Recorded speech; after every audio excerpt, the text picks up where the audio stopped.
Hello, I'm Apple and I'm from Imus, Cavite.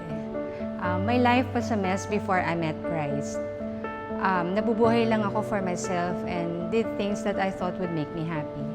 I was selfish and held grudges against people na may mga hindi nagawang tama sa akin. Noong 2019, my brother-in-law took us to victory. Yes, nakilala ko si Lord, but I knew deep inside there's still something missing.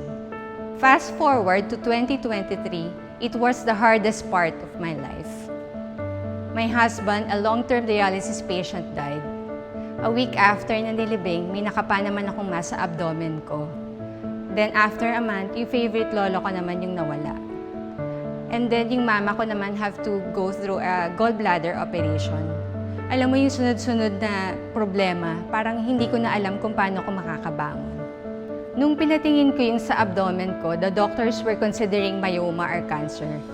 And as soon as I heard it, I felt my world collapse. I felt so depressed and fear was all over my body.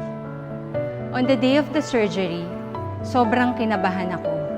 Mahina kasi talaga yung loob ko and siguro na trauma na rin kay husband.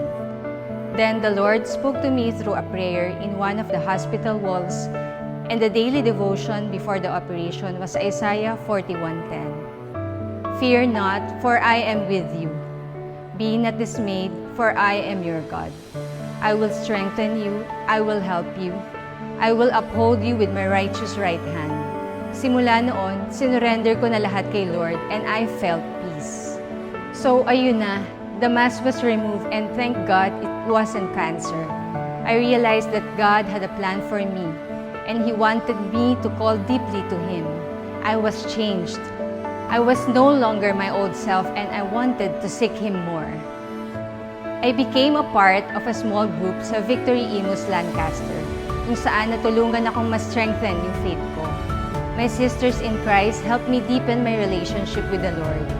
Their stories are living testimonies of God's faithfulness, and their passion in spreading the gospel inspired me to do the same as well.